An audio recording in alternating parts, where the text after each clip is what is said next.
जी classes में आपका स्वागत है। आज हम दृष्टि के बिहार परिदृश्य पर चर्चा करेंगे। अब तक के हमने 10 पार्ट करा चुके हैं। आइए देखते हैं 11वां नंबर पर पार्ट है बिहार परिदृश्य। अब देखिए इसमें पॉइंट नंबर 1 है बिहार मंत्रिपरिषद के महत्वपूर्ण निर्णय। 10 सितंबर 2024 को बिहार मंत्रिपरिषद द्वारा यह निर्णय लिया गया कि ग्रामीण क्षेत्रों को निर्बाध संपर्कता हेतु मुख्यमंत्री ग्रामीण सेतु योजना की स्वीकृति दी गई है। साथ ही पर्यटन विभाग के अंतर्गत पर्यटकों को यह सुविधा हेतु पीपीपी मोड पर पटना में 3-5 सितारा होटल के निर्माण एवं संचालन की भी स्वीकृति दी गई। 3 या 3 स्टार यानी 5 स्टार होटलों के निर्माण के संचालन हेतु स्वीकृति प्रदान कर दी गई है। पर्यटन विभाग के तहत बिहार पर्यटन ब्रांडिंग एंड मार्केटिंग नीति 2024 के अनुमोदन को भी स्वीकृति प्रदान की गई है।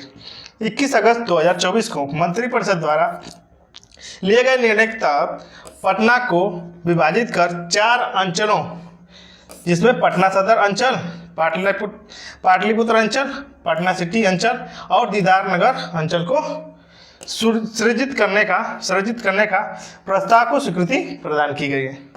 स्वास्थ्य विभाग के अंतर्गत बिहार की महिलाओं में होने वाली सर्वाइकल कैंसर की बीमारी के बचाव हेतु 9 से 14 वर्ष की उम्र वाली बालिकाओं को ह्यूमन पेपिलोमा वायरस टीकाकरण हेतु मुख्यमंत्री बालिका कैंसर प्रतिरक्षण योजना को स्वीकृति प्रदान की गई। अब देखिए अगला पॉइंट है पटवा टोली बिहार की आईआईटीएंस का गांव है। पटवा टोली को बिहार का आईआईटीएन का गांव कहा गया है। बिहार के पटवा टोली नामक गांव को आईआईटी फैक्ट्री का दर्जा प्रदान किया गया है। उल्लेखनीय है कि प्रत्येक वर्ष इस गांव से लगभग 1 दर्जन से अधिक बच्चे आईआईटी के लिए चयनित होते हैं। यह गांव बिहार के गया जिले में स्थित है, गया में स्थित। अब देखिए बिहार के पूर्व उप मुख्यमंत्री का निधन हो गया है। मई 2024 को बिहार के पूर्व उप मुख्यमंत्री सुशील कुमार मोदी का 72 वर्ष की उम्र में नई दिल्ली में निधन हो गया है। वे कैंसर से पीड़ित थे।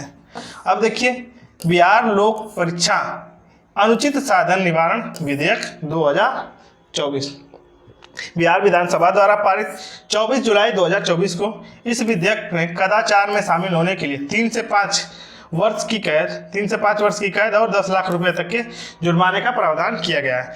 यदि कोई सेवा प्रदाता चाहे वह प्रदाता सरकारी संस्था का हो या निजी एजेंसी का कदाचार में अगर लिप्त पाया जाता है तो उसे 1 करोड़ रुपए तक का जुर्माना और 4 वर्ष तक उसकी सेवाएं समाप्त करने का प्रावधान है।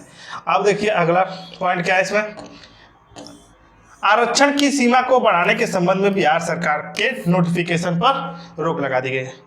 पटना उच्च न्यायालय ने राज्य में सरकारी नौकरियों तथा शैक्षणिक संस्थानों में नामांकन के लिए अनुसूचित जाति तथा अनुसूचित जनजाति तथा अति पिछड़ा वर्ग तथा अन्य पिछड़ा वर्ग की आरक्षण सीमा को 50% से बढ़ाकर 65% करने की बिहार सरकार की नोटिफिकेशन पर रोक लगा दी गई। अब देखिए बिहार बजट 2024-25 13 फरवरी 2024 को बिहार के उप मुख्यमंत्री एवं वित्त सरकार द्वारा कुल 2,78,725.72 करोड़ रुपए का बजट अनुमान प्रस्तुत किया है। 2,78,725.72 करोड़ रुपए का बजट अनुमान प्रस्तुत किया है। प्रस्तुत बजट के अनुसार आर्थिक वृद्धि दर के मामले में वर्ष 2022-23 के दौरान देश में अग्रणी रहा है। पूरे देश में क्या रहा है? अग्रणी रहा है। जहां बिहार की आर्थिक वृद्धि दर कितनी रही है? 10.64%। वहीं राष्ट्रीय स्तर पर यह 7.24% रही है। इस अवधि के संदर्भ में असम 10.2% दूसरे पे है तथा नई दिल्ली कितने पे है? 9.2% तीसरे स्थान पे है। अब देखिए राज्य का आर्थिक वृद्धि दर राष्ट्रीय औसत आर्थिक वृद्धि दर से 3.4% अंक क्या है? अधिक है। स्थिर मूल्य कितना है? आधार वर्ष 2011-12 के आधार पर बिहार की अर्थव्यवस्था का आकार कितना हो गया? 2012-13 में लगभग 2.57 लाख करोड़ रुपए से 1.7 गुना बढ़कर 2022-23 में कितना हो गया? 4.4 लाख करोड़ रुपए का हो गया है। अब देखिए वर्तमान मूल्य पर सकल राज्य घरेलू उत्पाद का आकार कितना हो गया, 2.7 गुनी की वृद्धि हुई है। 2.7 गुना क्या वृद्धि हुई, जिसमें राज्य की अर्थव्यवस्था का आकार कितना हो गया, वर्ष 2012-13 के 2.8 लाख करोड़ रुपए से बढ़कर कितना हो गया 2022-23 में 7.5 लाख करोड़ रुपए हो गया है। अब देखिए वर्तमान 2022-23 में वर्तमान मूल्य पर राज्य सकल घरेलू उत्पाद 7,51,396 करोड़ रुपए की तुलना में वर्ष 2023-24 में 8,58,928 करोड़ रुपए तथा वर्ष 2024-25 में 9,76,514 करोड़ रुपए अनुमानित है। जो वित्तीय वर्ष 2024-25 के लिए प्रस्तुत बजट अनुमान 2,78,725.72 करोड़ रुपए, वित्तीय वर्ष 2023-24 के बजट अनुमान 2,61,885.40 करोड़ रुपए है से 16,840.32 करोड़ रुपए अधिक है। 16,840.32 करोड़ रुपए क्या है, अधिक है। अब देखिए वित्तीय वर्ष 2024-25 में स्थापना एवं प्रतिबद्ध व्यय का बजट अनुमान कितना है, 1,78,706.09 करोड़ रुपए है। जो वित्तीय वर्ष 2023-24 के बजट अनुमान का 1,61,855.67 करोड़ रुपए क्या है, रुपये में से कितना है 16,850.42 करोड़ रुपए अधिक है। अब देखिए वित्तीय वर्ष 2024-25 में वार्षिक स्कीम का कुल बजट का अनुमान कितना रहा, तो 1 लाख करोड़ रुपए है, 1 लाख करोड़ रुपए है। अब देखिए बजट का आकार, बजट के अनुसार औद्योगिक क्षेत्र का आकार 2012-13 की 9,714 करोड़ रुपए से लगभग 4 गुना बढ़कर 2022-23 में 37,743 करोड़ रुपए हो गया है। इस अवधि में परिवहन एवं संचार का क्षेत्र का आकार कितना हो गया, 20,732 करोड़ रुपए से बढ़कर कितना हो गया 46,729 करोड़ रुपए हो गया, जो 2 गुने से अधिक वृद्धि की प्रदर्शित करता है। अब देखिए वर्ष 2012-13 में पशुपालन क्षेत्र का आकार कितना था, 12,525 करोड़ रुपए, जो बढ़कर कितना हो गया 22-23 में 28,621 करोड़ रुपए हो गया, तथा मत्स्य पालन का आकार कितना था, 3,768 करोड़ रुपए था, बढ़कर कितना हो गया 7,970 करोड़ रुपए हो गया। इन दोनों क्षेत्रों में 2 गुने से अधिक की वृद्धि दर्ज की गई। साथ ही भंडारण में 4 गुने, भंडारण के क्षेत्र में कितना 4 गुना, जो 12-13 में कितना था 78 करोड़ रुपए से बढ़कर कितना हो गया 301 करोड़ हो गया 22-23 में। अब देखिए SRS के आंकड़ों के अनुसार जहाँ वर्ष 2015 से 17 एवं वर्ष 2018-20 के मध्य मात्र मृत्यु दर में 47 अंकों क्या की गिरावट दर्ज की है, वहीं राष्ट्रीय स्तर पर यह गिरावट 25 अंक की रही है, 25 अंक की रही है। अब देखिए बिहार में संस्थागत प्रसव में वृद्धि 2005 से 6 और 2019-20 में अवधि में 56.3% अंकों की दर्ज की गई, जबकि राष्ट्रीय स्तर पर कितना है 49.9% रही है। अब देखिए बिहार पर 2015-16 से बढ़कर 2022-23 के मध्य उच्च एवं माध्यमिक तथा प्राथमिक स्तरों पर ड्रॉप आउट में गिरावट क्रमशः 39.4%, 40% तथा 25% दर्ज की गई है। अब देखिए अगला पॉइंट है 7 निश्चय के हर घर नल का जल योजना के सफल क्रियान्वयन के परिणाम स्वरूप नल के जल का आच्छादन वर्ष 2015 के मात्र 2% से बढ़कर अब लगभग 7% हो गया, 7% हो गया। पहले 2% था, अब कितना हो गया 7%। भारत सरकार के जल शक्ति मंत्रालय ने जल जीवन सर्वेक्षण रैंकिंग में देश में सर्वोपरि 5 जिलों में बिहार के 4 जिले, जिसमें समस्तीपुर है, शेखपुरा है, सुपौल है और बांका है। नीति आयोग, अगला पॉइंट है नीति आयोग की रिपोर्ट के अनुसार बिहार में आर्थिक सामाजिक क्षेत्रों में नीतिगत सुधार के फलस्वरूप 2015-16 का बहुआयामी गरीबी सूचकांक 51.89% से घटकर कितना हो गया है 2019-21 में 33.79% हो गया है। अब देखिए गरीबी क्षेत्र में गरीबी दर में गिरावट दर्ज करने वाले राज्यों में बिहार सर्वोपरि है। इस अवधि में जहां बिहार में गरीबी कितनी है 18.13%। अब देखिए रुपया कहाँ से इसमें आता है। देखिए राज्य का भिन्न कर कितना है 2.63%। राज्य सरकार के कर राजस्व कितना है 19.47%। केंद्रीय कर में राज्य का अंशदान कितना है 40.52% और ऋणों से वसूली कितनी है 0.16%। लोक ऋण कितने हैं 18.53%। केंद्र द्वारा सहायता कितनी मिलती है 18.70%। तो सर्वाधिक किसमें है केंद्रीय करों में राज्य का अंश। फिर उसके बाद सबसे कम किसमें है तो ऋणों की वसूली में। अब देखिए रुपया कहाँ जाता है। लोक ऋण की वापसी में कितना जा रहा है 8.03%। सहायता एवं अनुदान में 0.01%। आर्थिक सेवा पर खर्च कितना हो रहा है 22.68%। सामाजिक सेवा पर कितना खर्च हो रहा है 38.89%। सामान्य सेवा पर 29.9%। ऋण एवं पेंशन भोगियों पर 0.41%। अब देखिए अगला सुशासन कार्यक्रम 2020-25 में आत्मनिर्भर बिहार के 7 निश्चय 2020 से 25 की अवधि के अंतर्गत वित्तीय वर्ष 2024-25 में विभिन्न विभागों के अंतर्गत कुल बजट प्रावधान 5,05,040.00 करोड़ रुपए का किया गया है। वित्तीय वर्ष 24-25 में कुल राजस्व कितना है 2,25,674.99 करोड़ रुपए अनुमानित किया गया है। जो वित्तीय वर्ष 2023-24 में बजट अनुमान 2,07,848 करोड़ रुपए से 17,828 करोड़ रुपए 28.99 करोड़ रुपए क्या है अधिक है। 17,828.99 करोड़ रुपए क्या है अधिक है। अब देखिए वित्तीय वर्ष 24-25 में राजस्व में पूंजीगत व्यय क्रमशः 2,25,676.99 करोड़ रुपए था और एवं 53,048.72 करोड़ रुपए अनुमानित है। जो कि कुल अनुमानित व्यय का 2,78,725.72 करोड़ रुपए क्रमशः 80.97 एवं 19.03% है।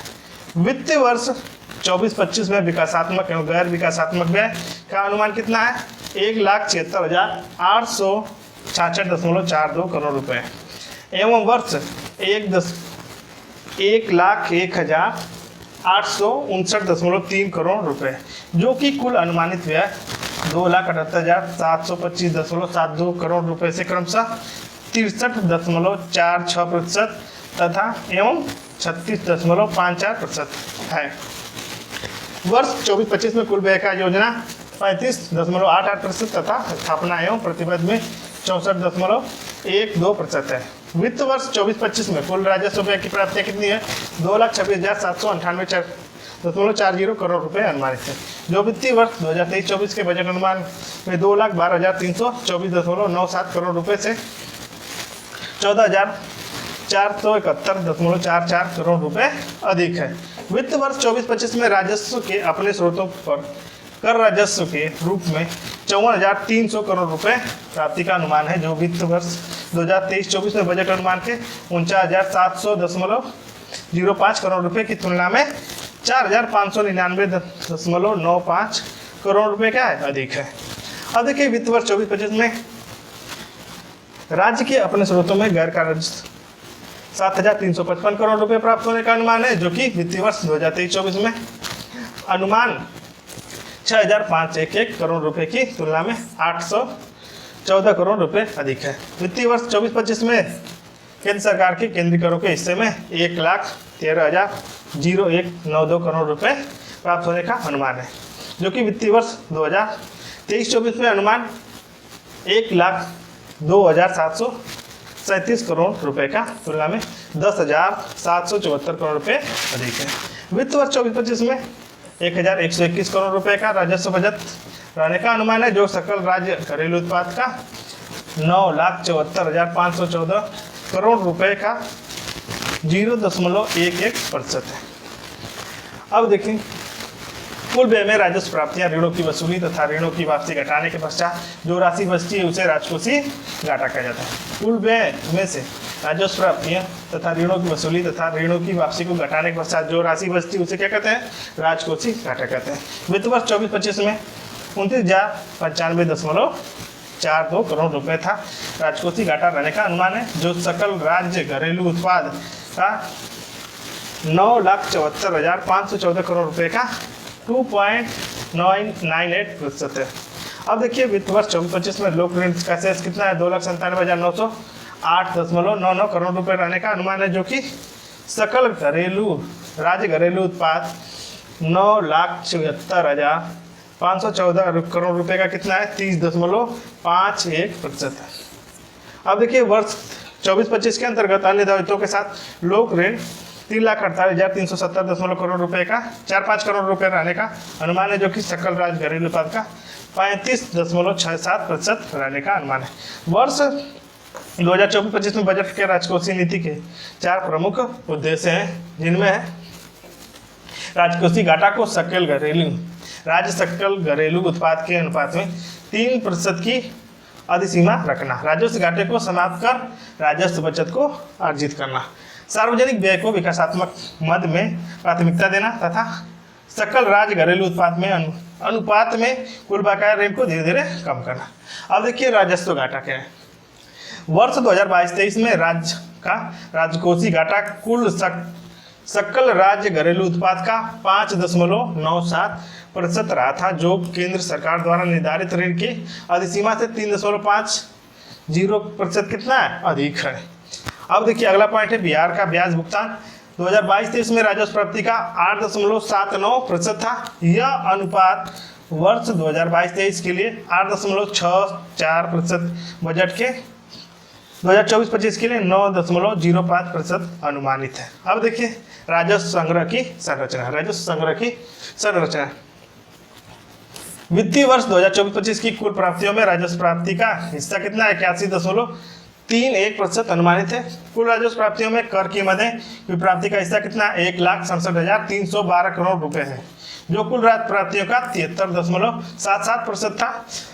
अगला पॉइंट समग्र रूप से देखा जाए तो कुल प्राप्तियों में राज्य की अपनी राजस्व प्राप्ति कितनी है? 22.09% अनुमानित है तथा केंद्रीय कर से हिस्सा में केंद्रीय अनुमान के रूप में 59.2% अनुमानित है। शेष में 18.69% क्या है? प्रतिशत प्राप्तियां पूंजीगत मद से आकलित है। अब देखिए अगला पॉइंट है राज्य सरकार ने समाज के हर तबके खासकर गरीब एवं वंचित वर्गों के लिए 2024-25 में कुल बजट का 38.89% अर्थात 1,08,314 करोड़ रुपए आर्थिक सामाजिक न्याय के लिए कार्यान्वित किया है। अब देखिए साथ ही अर्थव्यवस्था के सुदृढ़ीकरण के लिए आर्थिक सेवाओं पर 63,217.19 करोड़ रुपए खर्च करने का लक्ष्य रखा है, जो कि कुल बजट का 22.68% है। इस प्रकार 2024-25 में कुल बजट का 61.57% हिस्सा राज्य की सामाजिक आर्थिक उन्नति को समर्पित है। अब देखिए बिहार बजट के 2024-25 के राज्य सरकार के कई प्रमुख प्राथमिकताएं निर्धारित की गई हैं, जो निम्नलिखित है। पहला है नियुक्ति एवं रोजगार, दूसरा है महिला सशक्तिकरण, तीसरा है विभिन्न वर्गों का कल्याण, चौथा है स्वास्थ्य प्रक्षेत्र, पांचवा है शिक्षा प्रक्षेत्र, छठा है कृषि एवं ग्रामीण विकास, सातवां है उद्योग एवं उद्यमी विकास, आठवां है पर्यावरण संरक्षण एवं हरित विकास। अब देखिए बिहार आर्थिक समीक्षा 2023-24। बिहार सरकार द्वारा प्रस्तुत आर्थिक समीक्षा 2023-24 के अनुसार 2022-23 में वर्तमान में कुल बिहार का सकल राज्य घरेलू उत्पाद यानी GSTP 15.5% से कितना हो गया? बढ़कर 7.5 लाख करोड़ रुपए हो जाने का अनुमान है, जबकि वास्तविक सकल राज्य घरेलू उत्पाद 10.6% से बढ़कर कितना हो जाएगा? 4.6 करोड़ रुपए अनुमानित है। राज्य में वर्ष 2022-23 में वर्तमान मूल्य पर सकल स्थिर पूंजी निर्माण सकल राज्य घरेलू उत्पाद के प्रतिशत का बतौर 4.7% रहने का अनुमान है। अब देखिए अगला, राज्य में मौद्रिक प्रति व्यक्ति आय गत वर्ष में 13.9% से बढ़कर 59,637 रुपये होने का अनुमान है, जो मूल्य वृद्धि को समायोजित करने के बाद 2022-23 में राज्य की वास्तविक प्रति व्यक्ति आय 9% वृद्धि के साथ 35,119 रुपये अनुमानित है। अब देखिए वर्ष 2022-23 के लिए त्वरित अनुमान के अनुसार 2022-23 में राज्य की अर्थव्यवस्था में सकल मूल्यवर्धन की तृतीय क्षेत्र का हिस्सा 60.0% रहना अनुमानित है, जबकि प्राथमिक और द्वितीय क्षेत्र का कितना है 20% रहने का अनुमान है। अब देखिए वर्ष 2022-23 में प्राथमिक एवं द्वितीय तृतीय क्षेत्र के आर्थिक गतिविधियों द्वारा मूल्यवर्धन के क्रमशः 6.7%, 6.8% और 13.0% होने का अनुमान है। अब देखिए बिहार और संपूर्ण भारत दोनों में प्राथमिक क्षेत्र का रोजगार में सबसे महत्वपूर्ण हिस्सा तथा सकल मूल्यवर्धन में सबसे कम हिस्सा रहा है। अब देखिए प्राथमिक क्षेत्र में किसी राज्य में सबसे बड़ा रोजगार दाता है। बिहार में वर्ष 2022-21 में सकल मूल्यवर्धन में प्राथमिक क्षेत्र का हिस्सा कितना था 20.7% था, जबकि कुल कार्यशक्ति का 47.8% था इसी क्षेत्र का लगा हुआ था, जबकि पूर्ण भारत में 45.8% रहा है। अब देखिए अगला पॉइंट है 2021-22 में राज्य का तृतीय क्षेत्र सकल मूल्यवर्धन में 58.6% था और रोजगार में 26.3% रहा। वही संपूर्ण भारत में स्तर पर देखा जाए तो जीबीए 53% तथा जो रोजगार में 29.7% रहा है। अब देखिए वर्ष 2022-23 में द्वितीय क्षेत्र का जीबीए कितना हिस्सा बिहार का 20.7%, वही संपूर्ण भारत में 29.2% रहा है। इसी अवधि के दौरान रोजगार में इस क्षेत्र में हिस्सा बिहार का 25.9% तथा संपूर्ण भारत में 24.6% रहा है। अब देखिए वर्ष 2022-23 में राज्य सरकार का कुल व्यय राजस्व व्यय के 79.3% और पूंजीगत व्यय का 20.7% था। वर्ष 2022-23 में राज्य सरकार का पूंजीगत व्यय गत वर्ष 41.4% था, जो बढ़कर 47,928 करोड़ रुपए तथा राजस्व लेखे का व्यय गत वर्ष में 15% बढ़कर कितना हो गया था 1,83,976 करोड़ रुपए पहुंच गया था। राज्य सरकार के राजस्व व्यय का महत्वपूर्ण हिस्सा सामाजिक सेवाओं पर खर्च हुआ, जो कि 2022-23 में 48% था। इस मद के व्यय में 16.1% बढ़कर 2022-23 में 88,348 करोड़ रुपए पहुंच गया। वर्ष 2022-23 में राज्य सरकार ने आर्थिक सेवाओं पर 39,598 करोड़ रुपए और सामान्य सेवाओं पर 56,029 करोड़ रुपए खर्च किए। वर्ष 2022-23 में इन दोनों श्रेणियों पर व्यय क्रमशः 15.9% और 14.5% रहा है। राजस्व लेखों में प्राप्तियों में दो प्रमुख घटक कर तथा सहायता अनुदान है, जिसका 2022-23 में क्रमशः 88.8% और 16.8% था। अब देखिए राज्य में अपने अनेक स्रोतों से प्राप्ति 2022-23 में 48,153 करोड़ रुपए थी, जिससे इसमें बढ़कर बढ़ोतरी 44,018 करोड़ रुपए तथा राजस्व था, जो 4,129 करोड़ रुपए करेत्तर राजस्व, जिसमें कुल प्राप्तियां करेत्तर राजस्व का हिस्सा अपेक्षाकृत कम है। अब देखिए राज्य सरकार द्वारा वेतन और पेंशन पर कुल व्यय कितना हुआ है 9.9% से बढ़कर 2022-23 में 47,924 करोड़ रुपए हो गए।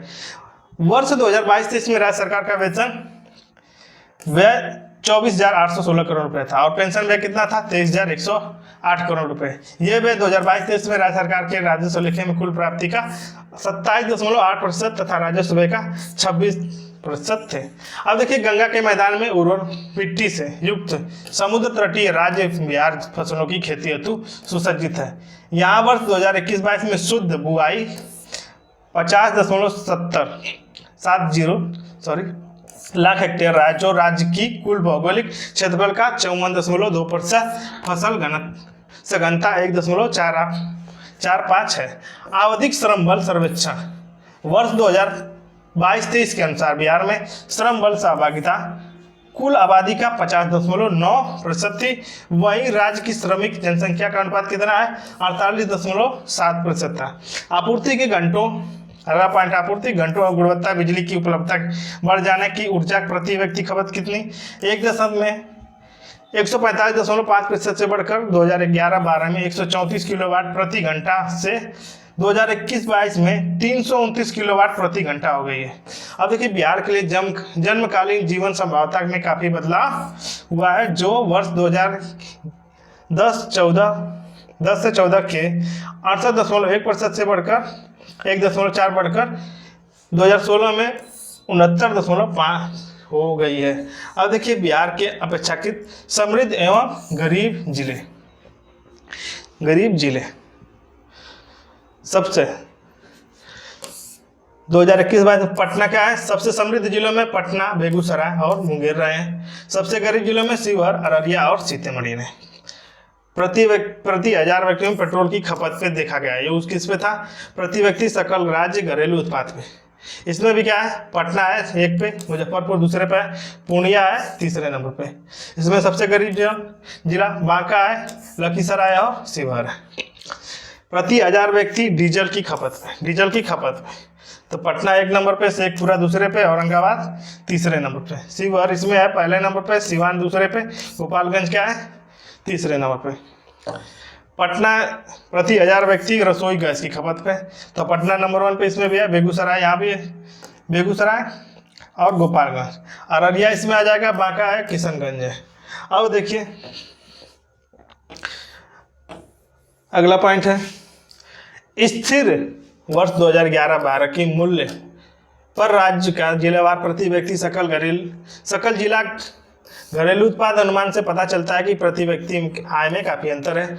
सबसे हाल 2021-22 के अनुमान के अनुसार शिवहर में 18,980 रुपये से पटना के 1,14,541 रुपये तक है। राज्य के 6 जिले पटना, रोहतास, मुजफ्फरपुर, बेगूसराय, मुंगेर, भागलपुर में प्रति व्यक्ति आय 2021-22 में राज्य के औसत के अधिक थी। इसी प्रकार पेट्रोलियम उत्पादों की प्रति व्यक्ति वार्षिक खपत मामलों में भी राज्य में काफी अंतर है। अब देखिए पेट्रोल की प्रति हजार व्यक्ति वार्षिक खपत बांका में 4.7 मीट्रिक टन से पटना में 17.2 मीट्रिक टन है। वहीं 2022-23 में प्रति हजार व्यक्ति डीजल की सर्वाधिक खपत 36.5 मीट्रिक टन से खपत पटना में सबसे कम और मीट्रिक टन शिवहर में थी। सबसे कम किसमें, मीट्रिक टन शिवहर में थी। वर्ष 2022-23 में रसोई गैस की सर्वाधिक 23.9 मीट्रिक टन खपत पटना में थी, वहीं सबसे कम किसमें थी, 7 मीट्रिक टन अररिया में रही। उक्त सारे पैटर्न दर्शाते हैं कि राज्य में उक्त सूचकों के लिहाज से पटना राज्य का सबसे समृद्ध जिला है। अब देखिए बिहार आर्थिक सर्वेक्षण 2023-24 में हाल ही में राष्ट्रीय जनसंख्या आयोग द्वारा अनुमानित आंकड़ों पर उपयोग किया गया। इन अनुमानों के अनुसार देश में कुल आबादी के बिहार का हिस्सा जनगणना 2011 के 8.6% से बढ़कर वर्ष 2023-24 में 9.4% हो गया। जनसंख्या का घनत्व भी 2011 के जनगणना 1106 प्रति व्यक्ति वर्ग किलोमीटर 1106 प्रति व्यक्ति वर्ग किलोमीटर से बढ़कर 2023 में अनुमानित जनसंख्या के अनुसार 1388 व्यक्ति प्रति वर्ग किलोमीटर हो गया है। राज्य में लिंगानुपात 953 महिला प्रति 1000 पुरुषों ने के अनुमान पर, जबकि 2011 में यह जनसंख्या कितनी थी, 918 थी, 953 हो गई है। और 2000 अब देखिए राज्य में कुल चावल, अब देखिए नहीं, यह है बिहार एक कृषि प्रधान राज्य है जहां मुख्यतः चावल, गेहूं, मक्का, दलहन, ईख जैसी प्रमुख फसलें पाई जाती हैं। चावल बिहार की एक प्रमुख फसल है जो 2022-23 में राज्य के कुल चावल उत्पादन रोहतास, औरंगाबाद, कैमूर के संयुक्त रूप से 25.2% हिस्सा रहा है। चावल की सर्वोत्तम उत्पादकता रोहतास में दर्ज की गई, जो कि 4717 किग्रा प्रति हेक्टेयर थी। इसी प्रकार कम उत्पादकता 1601 किग्रा प्रति हेक्टेयर मधुबनी में दर्ज की गई। सर्वाधिक कहाँ पे थी, रोहतास में थी 4017। गेहूं बिहार की रबी फसल है, बिहार की क्या सब जगह की है। वर्ष 2022-23 में गेहूं की सर्वाधिक उत्पादकता खगड़िया जिले में 3,960 किग्रा प्रति हेक्टेयर थी। और सबसे कम कहाँ हुई है? जमुई में 1980 केजी प्रति हेक्टेयर में दर्ज किए। मक्का का वहीं 2022-23 में अररिया जिले में सर्वाधिक उत्पादकता 9,872 केजी क्या है प्रति हेक्टेयर दर्ज की गई। अब और 2022-23 में दलहन की दृष्टिकोण से सर्वाधिक उत्पादकता वाले जिले में बेगूसराय क्या था? 1,324 केजी प्रति हेक्टेयर। वहीं नालंदा क्या था? 1,283 केजी प्रति हेक्टेयर। सिवान क्या था? 1,280 केजी प्रति हेक्टेयर। ईख में ज्ञातव्य है कि ईख बिहार की प्रमुख व्यावसायिक फसलों में है। गन्ना उद्योग विभाग के अनुसार राज्य में ईख का उत्पादन वर्ष 2022-23 में 214.76 लाख टन था, जबकि औसत उपज क्या थी? 98.73 टन प्रति हेक्टेयर थी, जो वर्ष 2022-23 में उत्पादन में शीर्ष जिले थे। पहला है पश्चिमी चंपारण 138.61 लाख टन। राज्य में कुल ईख का उत्पादन कितना है? 64.54% यही कर रहा है। पूर्वी चंपारण क्या है? 15.63%। गोपालगंज क्या है? 15.63 लाख टन था गोपालगंज में, 13.78 लाख टन। वर्ष 2022-23 में बिहार में निम्नलिखित शीर्ष उत्पादन, बिहार में निम्नलिखित फलों के शीर्ष उत्पादक। केला उत्पादक में शीर्ष मधुबनी था, दूसरे पे वैशाली, तीसरे पे मुजफ्फरपुर। अमरूद उत्पादक में शीर्ष जिला क्या था? नालंदा था, दूसरे पे मुजफ्फरपुर, तीसरे पे रोहतास। लीची उत्पादक शीर्ष जिलों में मुजफ्फरपुर, चंपारण और वैशाली रहे। बिहार में आम की उत्पादकता में शीर्ष जिले दरभंगा, फिर पूर्वी चंपारण और वैशाली रहे। इसका आप लोग स्क्रीनशॉट ले लीजिए। अब देखिए बिहार में भूमि उपयोग पैटर्न 2021-22। वन कितने हैं? 6.6% है। अकृषि भूमि कितनी है? प्रति छोड़कर 2.9%। शुद्ध बुआई कितनी है? 54.2% है। कृषि हेतु अनुपलब्ध भूमि कितनी है? 23.3%। प्रति भूमि कितनी है? 12.6% है। और कृषि आकृत क्षेत्र कितना है? 0.5%। अब देखिए सरकारी व्यय में विभिन्न शीर्षों का प्रतिशत हिस्सा कितना था? 2018-19 में लोक और ऋण आदि से 4.7%, पूंजीगत प्रव्यय पे 13.6%, आर्थिक सेवाएं पे 18.1%, सामाजिक सेवाओं पे 37.7%, वहीं सामान्य सेवाओं पे 25% रहा है और ऋण की अग्रिम पे 1%। इसी प्रकार 2022-23 में क्या था? 6.2% ऋण की अदायगी पर, पूंजीगत परिव्यय पर 13.6%, आर्थिक सेवाओं पर 17.1%, सामाजिक सेवाओं पर 38.1%, सामान्य सेवाओं पर 24.2%, ऋण एवं अग्रिम पर 0.9%। बिहार, अगला पॉइंट है बिहार जाति आधारित गणना 2022-23 के आर्थिक और शैक्षणिक आंकड़े। 7 नवंबर 2023 को बिहार विधानसभा के शीतकालीन सत्र में राज्य सरकार द्वारा राज्य सरकार की जाति सर्वेक्षण रिपोर्ट 2022-23 संबंधित सामाजिक, आर्थिक एवं शैक्षणिक आंकड़े प्रस्तुत किए गए। उल्लेखनीय है कि 2 अक्टूबर 2023 को बिहार सरकार द्वारा जाति आधारित गणना 2022 कास्ट बेस्ड सर्वे संबंधित आंकड़े प्रस्तुत किए गए। बिहार जाति आधारित गणना 2022-23 में प्रकाशित आंकड़ों में अनुसार बिहार की जनसंख्या का 13 करोड़ से अधिक है। बिहार की जनसंख्या क्या है? 13 करोड़ से अधिक है, जिसमें 27.13% क्या है? अन्य पिछड़ा वर्ग है, ओबीसी है, और 36.1% क्या है? अत्यंत पिछड़ा वर्ग है। 15.52% कितने हैं? सामान्य जनरल कैटेगरी के लोग हैं।